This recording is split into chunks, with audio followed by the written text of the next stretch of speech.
Come on, you all awake? I don't want anyone nodding off right now. Good afternoon. There you go. It's foreign policy. It's interesting stuff, important stuff. We're here for a regional spotlight panel, and we're casting a spotlight on that very calm and totally non-controversial region of the world, the Middle East, which we're going to try and talk about in the space of 30 to 40 minutes. Good luck to all of us. The United States is, of course, currently involved in fighting in 6 or 7 countries in that region, depending on how you define the boundaries of that region, which is a separate debate for another day. And some of the questions I want to ask today is whether President Trump can end those wars. Does he even want to end them? Is he on course to starting a whole new Middle East war with Iran, for example? As I say, we haven't got much time. I do want to bring you all in at some point, so let's just get straight into it. Mark, let me start with you. Donald Trump on Middle East wars, is he a dove or a hawk in your view? Because on the one hand, he hired John Bolton, he expanded drone strikes, he took on ISIS in Syria and Iraq, he almost started World War III with Iran over the new year. On the other hand, he fired John Bolton, he's tried to pretend he's pulling troops out of Syria, he wants to do a deal with the Taliban. He did de-escalate with Iran after the air base strike. So where do you see Trump and Trump's foreign policy in the Middle East in terms of starting or finishing wars? Hawk or dove? Depends on who you ask. Well, I'm asking you, so let's start with you. He's a dove. He wants out. I've come to this conclusion very tentatively because I know what it looks like. And I know that he almost stepped us into a war with Iran. But my kind of ground truth, the pillar that I use to understand Trump and our foreign policy, is to go through the military.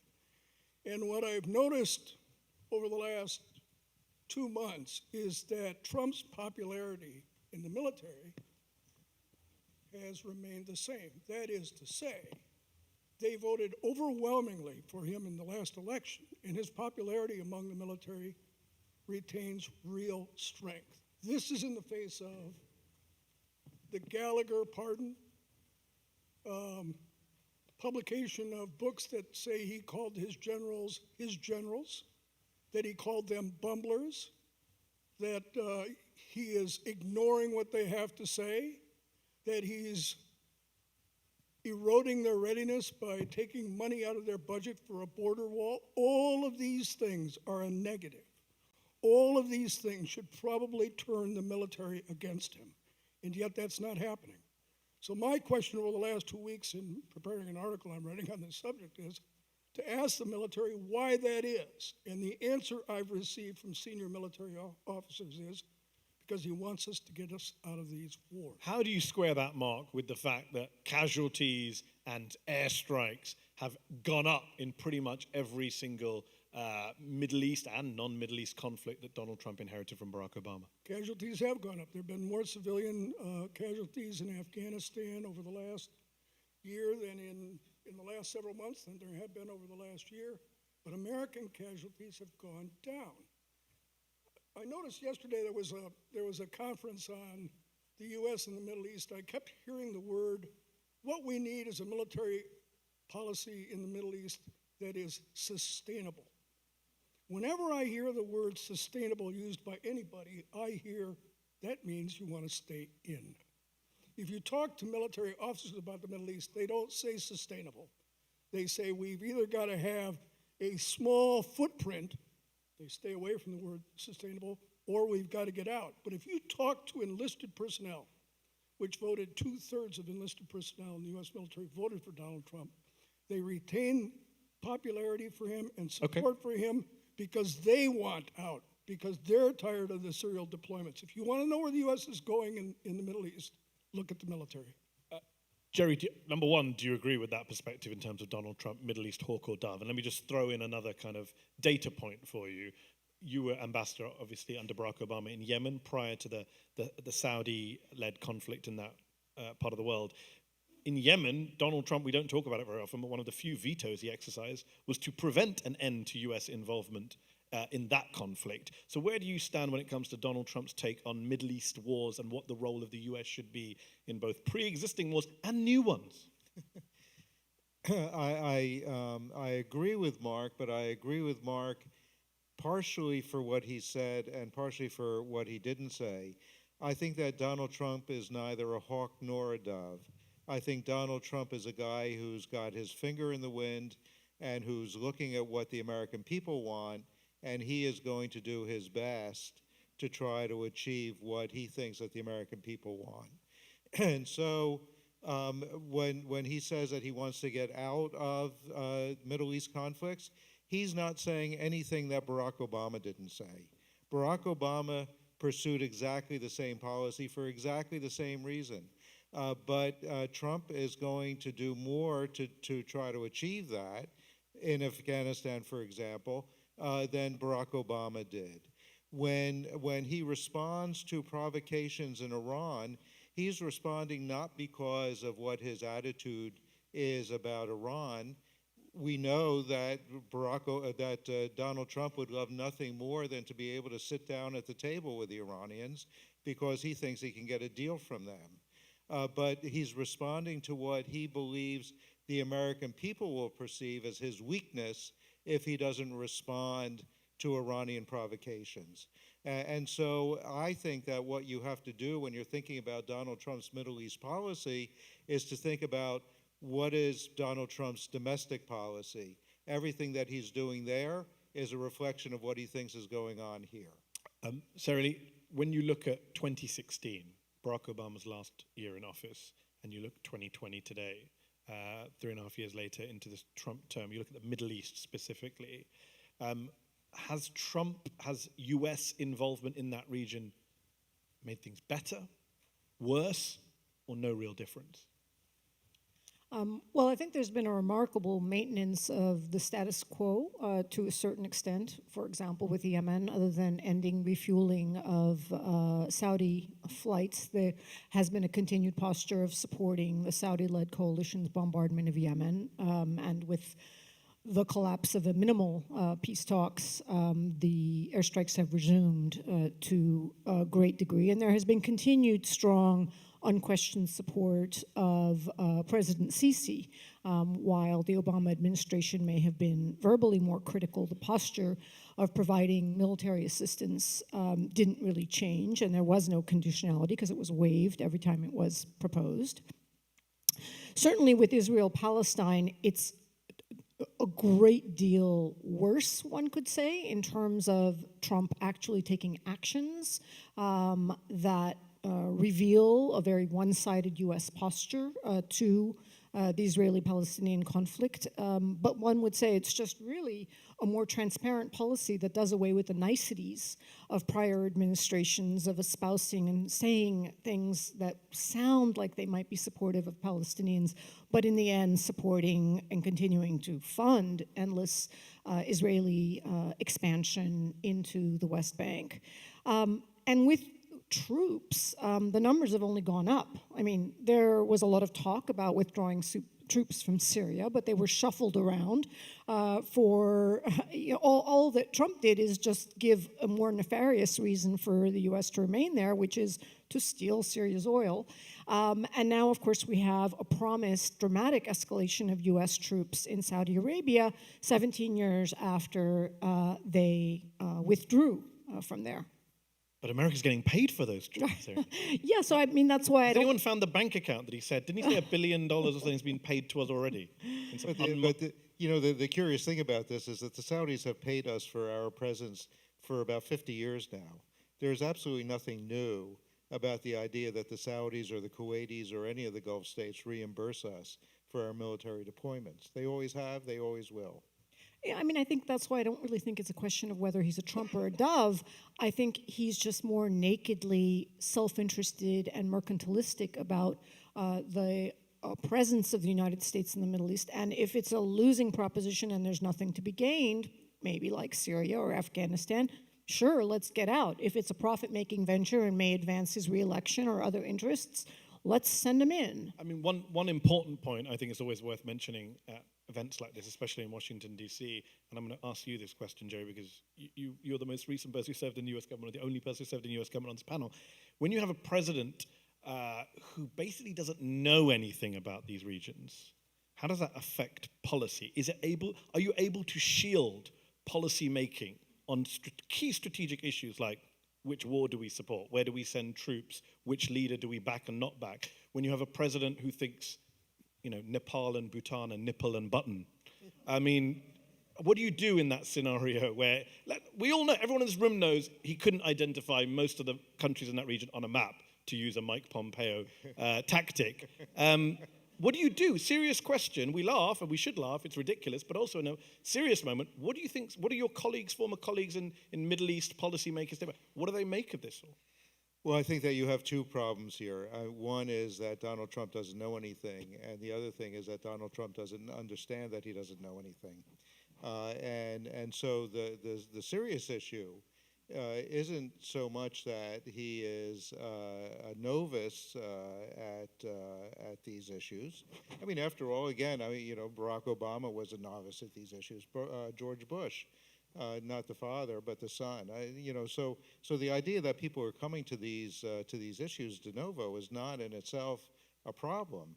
What is the problem is that Donald Trump has broken the consultative process, that the National Security Council isn't operating as a National Security Council, that he's not listening. And Mark made the point about him not listening to his generals. Well, he's not listening to his ambassadors either. He's not listening to anybody. He's making these decisions on the fly.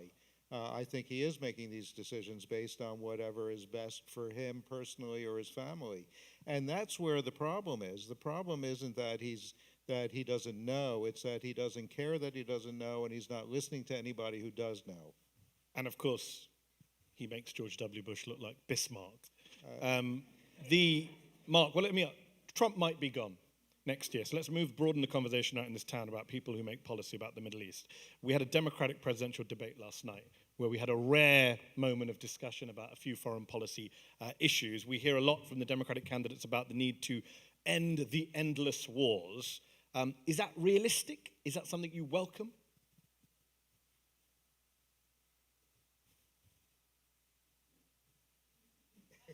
Here's what we need to do. We need to put our foreign policy back in the hands of our experts because they did such a bang-up job. Right? What a wonderful group they were. They led us into Iraq. They supported Sisi. They didn't stand up to Netanyahu on settlements. They led from behind in Libya and caused a genocide. And now what we want to do is get them back so that we could have a more coherent foreign policy. Are we out of our minds? I think what we're seeing in the Democratic Party and what we saw at the debate last night is that the guy who's winning, Bernie Sanders, is expressing the frustration of the American people, not the foreign policy establishment, at the endless wars. The American people, and by the way, the American military, want out. And we're going to get out. And the people who are complaining about the novice Trump and the anti-establishment Bernie Sanders want to keep us in because they think our policy, despite all the evidence to the contrary, is sustainable. It's not sustainable. We're bankrupt. It's not working. We cannot build these countries. We can't nation build. We can't run a foreign policy with a bunch of cruise missile liberals. What we need. Thank you. Jerry wants to jump in. Before he does jump in, I just want to clarify for our audience. When you say they want them back, is there a sense that you think right now they've gone? These people who are responsible for Iraq, like John Bolton and Elliot Abrams and others who have featured in this administration in recent years? I don't think they're gone, but I think they're on their way out. Interesting. Jerry? I will defend foreign policy experts. I don't claim to be one, by the way. But the people who got us into Iraq were not the experts. They were the politicians. George W. Bush was the one who made the decision to go into Iraq. And as we've said, George W. Bush made the decision to go into Iraq without knowing anything about Iraq and without listening. And as you know, when the experts, some of whom are in this room, by the way, when the experts try to present to the senior leadership the reality of Iraq. When they tried to lay out a blueprint for how to manage Iraq, their work was thrown into the trash can. And the politicians decided that they didn't need to listen to the experts because they knew better themselves. So, you can say that the foreign policy establishment hasn't had a great success. I don't disagree with that. But I don't think that you can simply write off that expertise and say that we're better off dealing with people who don't know what they're doing, can't find these places on a map. Sarah, before I ask you to respond to what you've just heard, just a very quick question. Jerry mentioned Iraq, Mark mentioned Iraq. We talk a lot about all the other conflicts, the Libya, Yemen, Syria, all these places where there's violence, conflict in the Middle East, where the US has been involved directly or indirectly. But Iraq is almost the ever-present in a kind of deeply tragic and disturbing way. You go back to George Bush Sr. bombed Iraq, Bill Clinton bombed Iraq, George Bush Jr. bombed Iraq, Barack Obama bombed. It's like a rite of passage. You become president of the United States and you bomb Iraq. Trump has done it as well. Then when you hear someone like an Elizabeth Warren saying, you know what, I want to pull combat troops out of Iraq, A, do you welcome that? B, is that actually, is it really ever going to happen? Well, I mean, it has to happen, first and foremost, because the Iraqi government and the Iraqi people have made clear that they don't want U.S. troops there, and that should be the starting point in asking ourselves whether or not U.S. troops should be there. We can dismiss the Iraqi parliament as an unrepresentative, elitist, uninclusive body, but that can be said about a lot of congresses and parliaments around the world. They are the voice of the Iraqi people for whatever it's worth, and it has spoken. And to remain there with an unclear purpose, I believe, from what I've heard Trump administration officials talking about U.S. troops in Iraq now, they don't talk about ISIS anymore. That's the basis on which the Iraqi government allowed U.S. troops to return. Now they openly say they're there to contain Iranian influence. That's not what the Iraqi government wants them there for, and I certainly don't think 5,000 troops there is going to work. And as the events of the past few months have made clear, the continued presence of U.S. troops there are a liability. They're a liability for the Iraqi government because it invites international conflict, it invites war between Iran and the United States happening on their territory. In fact, more Iraqis were killed on the strike on Soleimani than Iranians even. And of course, it's a liability for the U.S. troops there. They're the ones who are a target. And finally, of course, that precipitating strike that led to the targeting of Soleimani, we now know was unlikely to even have been Iranian-backed forces. It was more likely to be ISIS. So there's just, it's really time for the U.S. to get out of Iraq. Sarah, I heard Donald Trump tell me that 4 embassies were under imminent attack. Are you saying that's not true? Yeah, I mean, I also heard George Bush tell us that there was an imminent mushroom cloud emanating from Iraq after 9/11. We know that U.S. foreign policy in the Middle East has been based on lies upon lies upon lies upon lies with no accountability and no truth-telling. Even if we're not going to punish the wrongdoers, okay, unrealistic, we're told, let's at least have truth and accountability. Where are the hearings on Afghanistan after the revelation of the Afghanistan papers?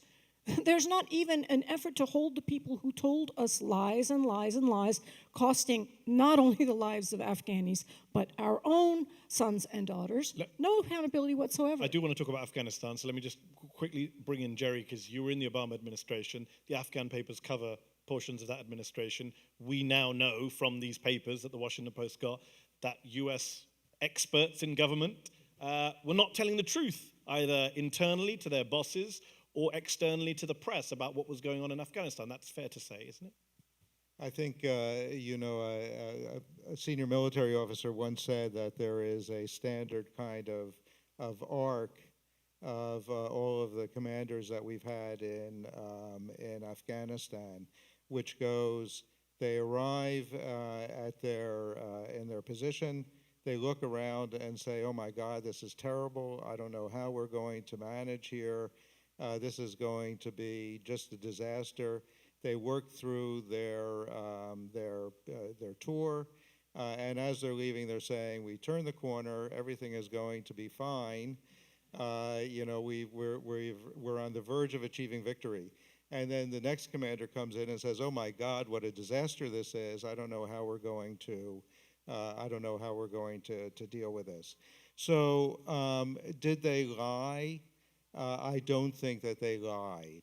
I think that they looked at the situation through the blinders, the blinkers of whatever made sense to them in their position, and told people what they thought that they wanted to hear, and thought that maybe they could just figure out how to get through this thing, which is what we all do. You know, you look at it and say, how can I make this work? But that's not quite true, because it wasn't just about maintaining the status quo. There were moments, especially at the beginning of the Obama administration, where there was a push to escalate, to surge troops in Afghanistan. We now know that actually Joe Biden, it was the one argument he was on the right side of. But that wasn't just people going, let's just keep it going, what we inherited. That was people making a case for more troops and more war in a country where they knew now, thanks to these papers, we know, that it was based on faulty assumptions, if I'm kind and charitable. It's, you know, I was in the room, I was in Islamabad in those days, at the beginning of the Obama administration, and I was privy to some of the debates inside of the National Security Council, some of the debates that Barack Obama had. And as you know, I mean, Barack Obama was extremely skeptical about this whole thing. He needed to be convinced of what to do, and went through this thing, and he was quite reluctant, you know. And at the end, as the Obama administration often did, he gave the military half of what they wanted, you know. So you divide it in half. You split the difference and hope for the best. Mark's looking very keen to come in on this subject. David Petraeus told him, we can get it done with 130,000 troops, we can get it done, and then later said, we all knew it wasn't going to work. Well, Now, you know, I seem to be, the panelist up here is arguing against expertise. I'm not arguing against expertise. I'm arguing that the experts have the gumption to stand up and tell the President of the United States when something they think isn't going to work, isn't going to work. Richard Myers was the chairman of the Joint Chiefs of Staff prior to the invasion of Iraq, and he didn't think it was going to work. He didn't say a word, not a word. The American people are poorly served by experts who don't express their opinions very clearly. And if you look at the debate prior to the Iraq War, there was no debate. You look at the administration, the Obama administration in Afghanistan, there was a debate over how many troops we should send. Nobody at the table said, let's not do this. And I read every word of the Afghanistan papers, and I came away with two conclusions. Number one, we really did try hard. We spent money, we spent resources, we had people, we had programs. We worked our ass off to get it right, and we didn't get it right. So I came to my second conclusion. We can't do this. This isn't the kind of thing that America is good at. Maybe it can't be done by anybody. So what are we doing there? Let's get out. Let's come home. Foreign policy in the Middle East isn't being made by the United States anyway. It's being made in Sochi and Astana. We have nothing to do with it. That's what's happening. I want to come back on the absolution of or absolving of the foreign policy experts, whether they are serving as civil servants or whether they make up the experts that are that Washington D.C. is so gifted with, and I think they are definitely part of the problem. It's definitely part of the problem when we have experts on both the right and the left that have unbelievable hubris and arrogance to repeatedly and continually prescribe maintenance of the status quo or escalation of military interventions in the region. I remember very clearly the chorus of the media and the foreign policy experts advocating very forcefully for the Obama administration to intervene in Syria, as they did in Libya, as they did in Iraq. And, you know, people may use different reasons to justify their advocacy for these policies, but this is not just the politicians. This is part of an addiction to military interventionism by the U.S. foreign policy elites. Okay. You mentioned Syria. Without wanting to relitigate the debate about U.S. intervention in Syria, let me just throw forward, the next United States president, let's say it's a different president, not Donald Trump, comes into office in January 2021, it's still bad in Syria. We're seeing the horrific images out of Idlib, children freezing to death. You are rung up by the President of the United States. What do I do on Syria? What should I do? What would you say? Are you asking me? Yeah. Well, I think we have to come to terms, and this is part of where the arrogance has to give side to some humility, which is to recognize that there aren't a lot of great options. In fact, there's very little the U.S. can unilaterally do. And the sooner we come to terms with that, and the sooner we had not done bad things like arm unaccountable proxies in Syria who did nothing to make things better for the Syrian people and certainly helped make things worse. So first of all, recognize the U.S. is not going to fix Syria. Take a notch down on your ambitions. Second of all, as many have been saying for a very long time, and even the Washington Post, or maybe it was the New York Times, finally endorsed today, there needs to be a peaceful resolution of the conflict. It needs to be an international peace process. We are worse off today in seeking that peaceful outcome than we were 5 years ago, but that's the process that we have to be a part of. And yeah. Jerry? Yeah, I just want to jump in. I think it's interesting that this conversation has almost, irreversibly focused on military engagement, and we're only talking about the military. And when you talk about Afghanistan or you talk about Syria, the conversation that we're having is only about what is the military and how have the experts supported or not supported the idea of military interventions in this country or that country. The reality is, in my view, that the problem that we have isn't that the military isn't the problem of military intervention. The problem is that the United States, and it's not just the experts and it's not just Washington, it is more broadly in this country, only looks at all of these problems through a military optic. And nobody thinks about what it is that actually is required in order to achieve success. You can talk about Afghanistan, and you can say that the military campaign in Afghanistan has not been a success, which is a true statement. But you're not talking about the fact that many of the development programs that we've done have been successful. We do have millions of young Afghans going to school now that weren't going before. We have done amazing things in some of the development areas in Afghanistan. In Yemen, while we succeeded, I would say that our military intervention, which is kind of along the lines of what you would support, of a small footprint trying to do by, with, and through, was reasonably successful. But where we failed was that we refused, that the Congress refused, the administration refused to request from Congress the kind of support that would have built the development and diplomatic engagement that would have helped achieve real success. We're out of time because I do want to bring in the audience, but we're already out of time even for the audience, but I'm going to squeeze you in. Very quickly, yes or no questions to all three of you. You're only allowed to say yes or no. Should I be worried about a war with Iran? Yes or no? Yes. No. Yes. And if a Democrat is elected president, we've heard some kind of anti-Saudi rhetoric in some of the debates, even from people like Joe Biden, will the U.S. relationship with Saudi Arabia change to the detriment of Saudi Arabia, yes or no? Yes. It's to the benefit of the Saudi people. Yes. Interesting. But will it change? You think it will I hope change? so. I can't answer. Why? I don't know. Okay. I don't know. I don't know.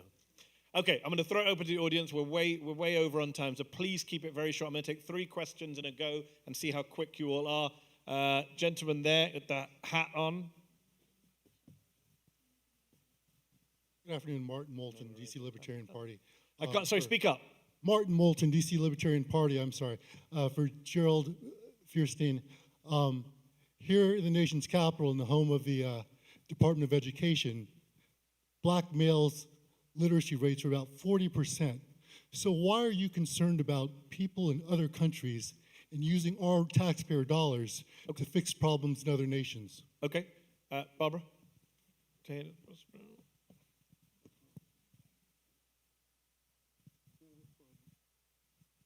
Hi, Barbara Slavin from the Atlantic Council. Great job, guys. devil's advocate on Iraq. Iraqis do not want to be dominated by Iran. They've shown that in massive protests. So isn't there some value in keeping a small U.S. military presence there, ostensibly to train Iraqis not to go after Qasem Soleimani, to give cover to American diplomacy and to American business people to keep some sort of U.S. presence in their country? Okay, third question. Wait for the microphone. Oh, Mehdi.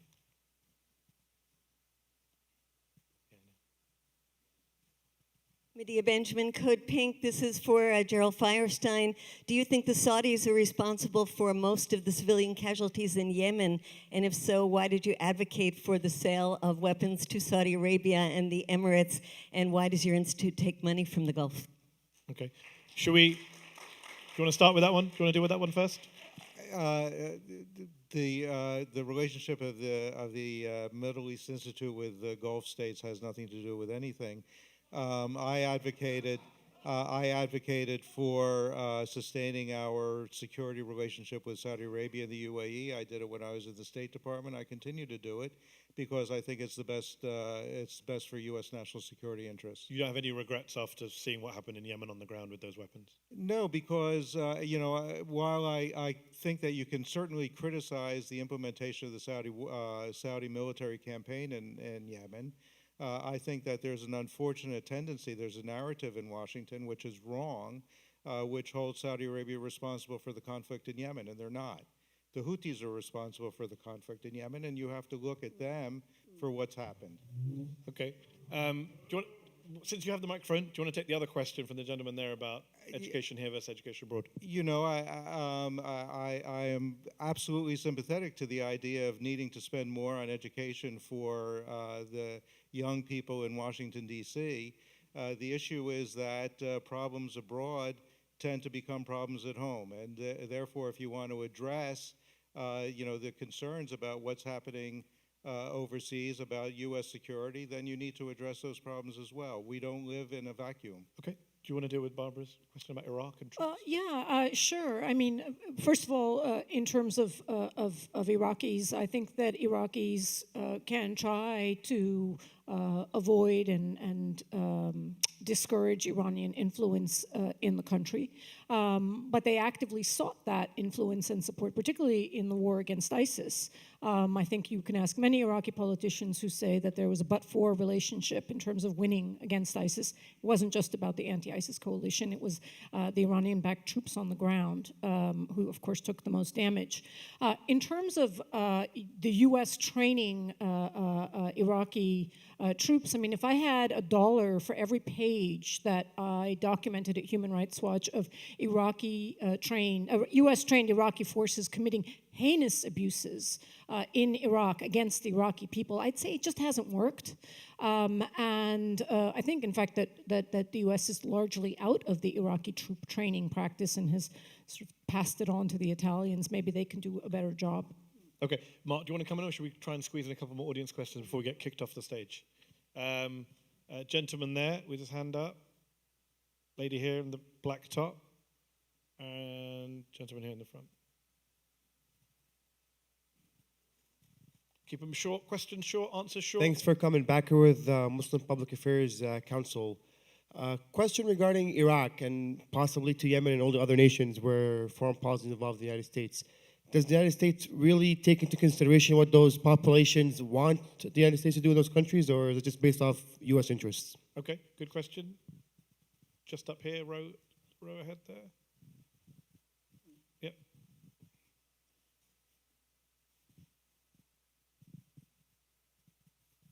Hi, thank you. Rachel Oswald, reporter with the CQ Roll Call. So, understanding your analysis generally of wanting less U.S. military intervention abroad generally, how do you diagnose the structural factors that encourage that, and how do you go about attacking those structural factors? Otherwise, it just seems to be rhetoric. Okay, and last but not least? Counterterrorism, 9/11, and the fight against ISIS are used to justify us being in Syria, and yet it's obvious that our allies are funding these proxies, if not the United States covertly is not actively assisting them. And I'm wondering, which is it? What are we doing there? Are we there for regime change? Are we there to stop Iran? Okay. Or are we there for counterterrorism, which is what the American people are continually told? Okay. Mark, do you want to pick up on that second? I want to, well, both the first two questions. Yeah, I want to take Barbara and then, and I'll touch on yours and yours. I think maybe we need to really start thinking about this differently. I agree that the Iraqi people, the vast majority of the Iraqi people, would love to have the Iranians out of their country. And the argument is that if we have a small footprint, maybe we can help them. I understand the argument, but I think that maybe we ought to turn this around. Maybe our presence in Iraq is actually inhibiting the Iraqi government and people from pushing the Iranians out. Maybe our presence in these countries is actually dampening their growth and their political maturity. Maybe ungoverned spaces, as General Petraeus put it earlier today, are there in the world because we're there, and they wouldn't be ungoverned if we left. And so perhaps our foreign policy, in which we use a very blunt instrument of force, needs to be reconceived. And that the deployment of more diplomats and more aid missions and more development missions and the pullback of our troops is the way we ought to. And Mark, just because we're out of time, just deal with the question about the structural factors. I think Briefly. the structural factors are changing. I think if you go into the Pentagon and you talk about people, tell me about our Syria deployment, they kind of go. And if you ask them about what should we do about Iran, maybe we should go punish them. People in the Air Force especially will say, let's not do that. I think the real deep structural kind of military-industrial complex that everyone talks about, I think that kind of structural stuff is starting to unravel because of these endless wars. Jerry, you mentioned earlier, people in this town look at everything through a military, optic military prism. How would you deal? What's your solution for dealing with the structural factors which push towards more and more war and military as a solution to everything? Well, I mean, this is a huge problem because again, and again, I would say that this comes as much from the American people as it does from anybody in this town, and that is this idea that when the Trump administration rolls out a $700 billion or $750 billion defense program and talks about a 21% cut in the Foreign Service in USAID, yes, the Congress is not going to go along with that, but nobody blinks an eye. Nobody says, well, your priorities are all wrong. And there needs to be a change. I agree. I mean, we need to be doing more on the diplomatic side. We need to be doing more on the development side. And just very quickly, the first question was about addressing people's needs. Right. In your career as an ambassador and as a diplomat, what proportion of your time was pushing U.S. interests? What proportion was pushing the interests of the people whose country you were in? Well, this is a false dichotomy. Is it? I mean, yes, of course. If I'm an American diplomat, then my job is to represent American interests, and you can say that about any country. If I'm a Pakistani diplomat, I'm pushing Pakistani interests. That's not the point. If you're a smart diplomat, then you're trying to find out how your interests and your host country's interests coincide. And if you're successful, then you can identify those areas where there is cooperation and collaboration, and those are the policies that you should push. Okay, Sarah, Leo, last word. You can take any of those three: counterterrorism, structural factors, or listening to people. Pick one and be brief, please. It's dizzying, but on the interests question, I think it's very clear if you look at the record that U.S. policies are completely disassociated from the interests of the people in the region and completely associated with the unelected, illegitimate governments of the region, Egypt being a perfect case example of that. And the second bigger problem, of course, is that the perception of what constitutes U.S. interests is deeply flawed and is the reason why we are in messes in so many parts of the world. And I hope that's what we can start very closely re-examining. We're going to have to leave it there. Thank you all for listening. Sorry for going over on time. Big thanks to our panel, to Jerry, Mark, and Sarah Leah Whitson. Thank you very much. On to the next panel.